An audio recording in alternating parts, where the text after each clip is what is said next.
नारद संचार आर्थिक समाचार के इस ताजा अंक में एक बार फिर आप सभी का स्वागत है। आज यानी 19 अक्टूबर 2024 बुधवार को केंद्रीय मंत्रिमंडल की बैठक में 3 महत्वपूर्ण फैसले लिए गए।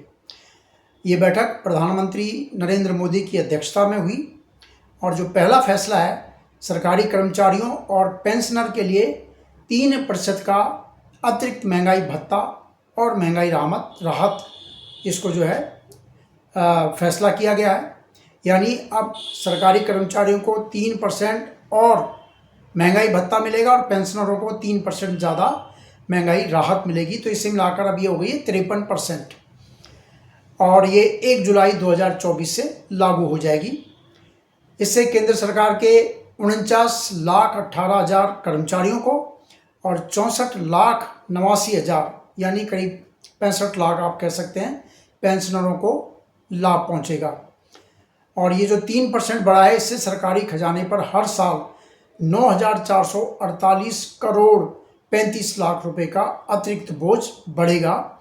ये सरकार ने कहा है। सरकार ने कहा कि ये जो वृद्धि है 7वें वेतन आयोग की सिफारिशों पर आधारित स्वीकृत फार्मूले के अनुसार की गई है। दूसरा फैसला जो है, वाराणसी में गंगा नदी पर एक नया पुल बनाया जाएगा। इसमें सड़क भी होगी और रेल मार्ग भी होगा। वाराणसी पंडित दीनदयाल उपाध्याय बहुमार्गीय रेल पुल का बहुमार्गीय पुल का निर्माण 2,642 करोड़ रुपए की लागत से होगा और ये परियोजना 4 साल में पूरी होगी। इस पुल में वाहनों के लिए सड़क मार्ग भी होगा और रेल के लिए रेल मार्ग भी होगा। इससे संपर्क रहित जो क्षेत्र हैं उनमें परिवहन सुविधा बढ़ेगी, सामान लाने ले जाने की लागत कम होगी, तेल का आयात कम होगा और जो कार्बन डाइऑक्साइड से जो उत्सर्जन होता है, प्रदूषण फैलता है, उसको कम करने में मदद मिलेगी। तो जब ये पुल बनेगा तो 10 लाख मानव दिवस के तौर पर प्रत्यक्ष रोजगार के अवसर पैदा होंगे और ये परियोजना, पूरी परियोजना जो है रेल मंत्रालय की परियोजना होगी। रेल मंत्रालय जो है इसको तैयार करेगा। परियोजना उत्तर प्रदेश के वाराणसी और चंदौली जिलों से होकर गुजरेगी। तो कुल मिलाकर भीड़भाड़ कम होगी और रेल मार्ग में इसमें जो है एक तीसरी और चौथी लाइन भी बिछाई जाएगी। तो रेल परिवहन को बढ़ावा मिलेगा। उससे जो है प्रदूषण कम होगा और पर्यटन को भी बढ़ावा मिलेगा। अब हम करते हैं तीसरे फैसले की बात। तीसरा फैसला है, रबी मौसम की फसलों के लिए न्यूनतम समर्थन मूल्य बढ़ाने को मंत्रिमंडल ने मंजूरी दे दी है।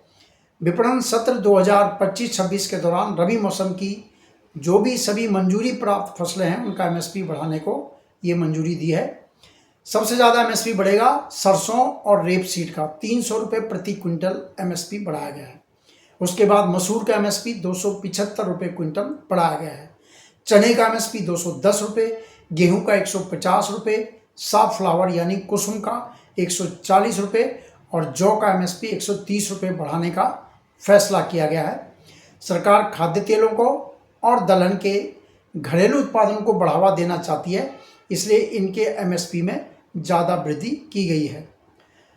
अब सरकार का ये कहना है कि गेहूं का जो एमएसपी 150 रुपये बढ़ा है, उसके बाद इसका एमएसपी 2025-26 के लिए हो गया 2,425 रुपये और इस पर लागत आती है 1,182 रुपये।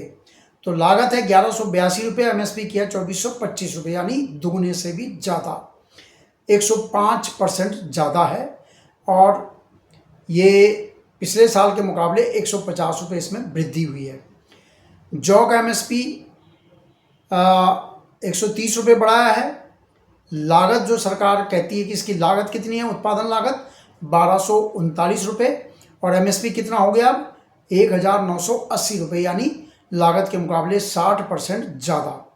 चने की अगर बात करें तो इसकी लागत सरकार के मुताबिक इसकी लागत है, उत्पादन लागत जो चना उगाने में लागत आती है 3,527 रुपये प्रति क्विंटल और एमएसपी बढ़ाया गया 210 रुपये।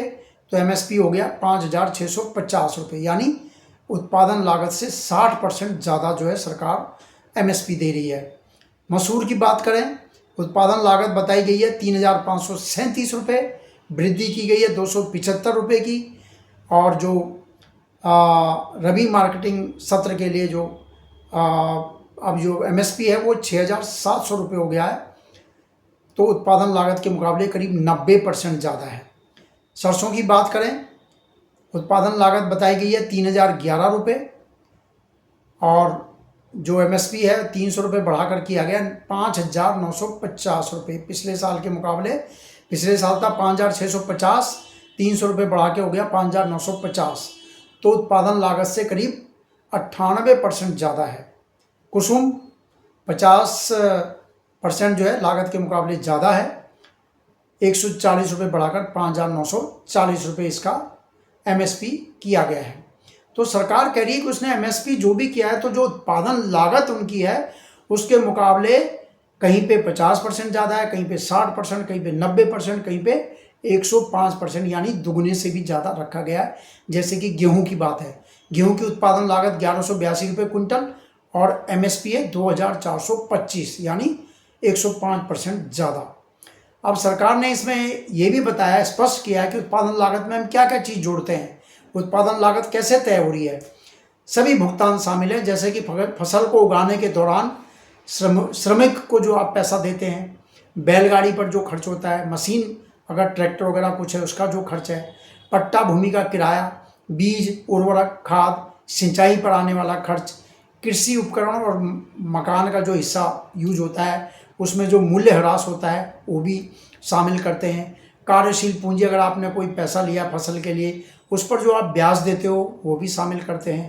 पंप सेट चलाने के लिए डीजल, बिजली का खर्चा, अन्य खर्चे, परिवार जो उसमें अपनी मेहनत देता है, जितने दिन लगाता है उसकी जो मेहनत होती है वो भी, उसकी भी लागत जो है, ये सब चीज़ें उत्पादन लागत में तय कर शामिल की जाती हैं।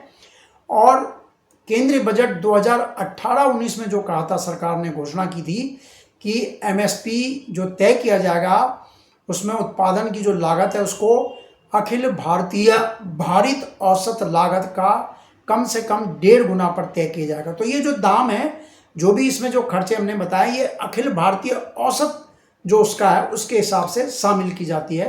तो उसका 1.5 गुना, यानी पूरी लागत और उसके ऊपर 50% ज़्यादा। तो यहाँ सरकार कहीं 60 दे रही है ज़्यादा, कहीं 105% दे रही है, कहीं 90%। तो सरकार कहना है कि हम फार्मूले से ज़्यादा हम पहले ही किसानों को दे रही है।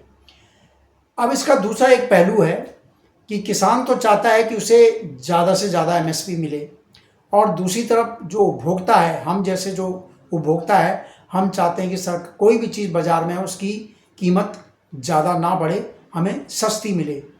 तो जब आप एमएसपी ज़्यादा देंगे तो कहीं ना कहीं उत्पादन लागत पर उसका असर पड़ेगा ही पड़ेगा। जैसे अब गेहूं का एमएसपी 150 रुपये प्रति क्विंटल बढ़ा दिया है और ये 2425 रुपये क्विंटल हो गया, यानी गेहूं जो सरकार खरीदेगी, सरकार जो खरीदेगी, अगर किसान इससे ऊंचे दाम पे किसी को बेचेगा तो उसकी लागत और ज़्यादा होगी। लेकिन ये सरकार खरीदती है अपनी ज़रूरत के लिए, राशन में गेहूं चावल मुफ्त देना है, और सरकार अपने भंडार में बफर स्टॉक भी रखती है ताकि बाज़ार में अगर दाम ज़्यादा बढ़ने लगे तो सस्ते दाम पर निकाले। तो जब एमएसपी बढ़ता तो ये एमएसपी एक तरह से, जैसे हम रिजर्व बैंक का रेपो रेट होता है कि जब वो रेपो रेट बढ़ता है तो बैंकों में ब्याज दरें बढ़ जाती है, और रेपो रेट घटता है तो बैंकों की ब्याज दरें कम भी होती हैं। तो ये एक तरह का जो एमएसपी है वो आधार मूल्य है, उससे कम दाम पे चीज़ें मुश्किल से ही मिलती है। हालांकि किसानों की ये शिकायत है कि तिलहन के उन्हें दाम नहीं मिलते, एमएसपी नहीं मिलता, सोयाबीन एमएसपी से नीचे बिक जाता है, तिलहन सरसों जो है एमएसपी से नीचे बिक जाता है। तो ये जो समस्या है ये कहीं ना कहीं सस्ते आयात की वजह से है। आप सभी को समय समय पर ये जानकारी मिलती रहती है कि पामोलिन और सोयाबीन का विदेशों से आयात होता है, और ये आयात हमारे घरेलू लागत के मुकाबले सस्ता होता है, तो उसकी डिमांड ज़्यादा हो जाती है, इसलिए सरसों और दूसरे तेलों की मांग कम हो जाती है, तो वो कई बार एमएसपी से नीचे बिकने लगते हैं।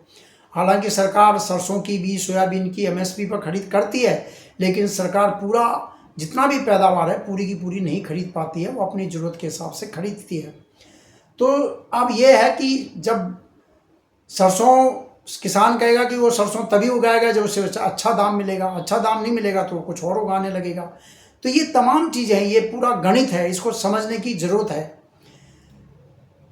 सरकार ने पिछले दिनों विदेशों से जो सस्ता खाद्य तेल का आयात होता है उसको ड्यूटी बढ़ा दी कि आयात महंगा हो जाए, ड्यूटी बढ़ा दी ताकि घरेलू बाज़ार में किसान को भी सही दाम मिलते रहे। जब घरेलू डिमांड बढ़ेगी तो उसको एमएसपी का दाम मिलता रहेगा, ऐसी उम्मीद की जाती है। लेकिन जो विदेशों से जहाँ से माल आता है वो भी इस चीज़ को समझते हैं, वो कई बार दाम कम कर देते हैं। आपने ड्यूटी बढ़ाई, उन्होंने दाम कम कर दिया, फिर आपकी लागत के हिसाब से सस्ता हो गया। तो ये तमाम चीज़ें इनको समझने की ज़रूरत है। और सरकार को किसान के लिए एमएसपी बढ़ाना है तो महंगाई पर भी कंट्रोल रखना है, तो कहीं ना कहीं संतुलन बनाना पड़ता है।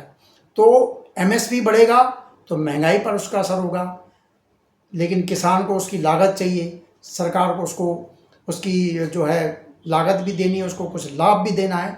तो ये तमाम चीज़ें हैं, इन सब चीज़ों को समझने की ज़रूरत है। तो ये सामान्य गणित मैं आपको बता रहा हूँ, हो सकता है कहीं और भी ज़्यादा पेचीदगी इसमें हो, लेकिन मैंने आपको सामान्य गणित बताया है कि आयात सस्ता होता है तो यहाँ की चीज़ों पर भी दबाव हो जाता है कि उन्हें सस्ता बेचना पड़े, लेकिन उनकी लागत से कम पर वो नहीं बेच सकते हैं। तो कई चीज़ें इसमें शामिल होती है। तो इस एपिसोड में इतना ही। आप हमारे चैनल को लाइक कीजिए, शेयर कीजिए और सब्सक्राइबर बढ़ाने में भी हमारा सहयोग कीजिए। नमस्कार।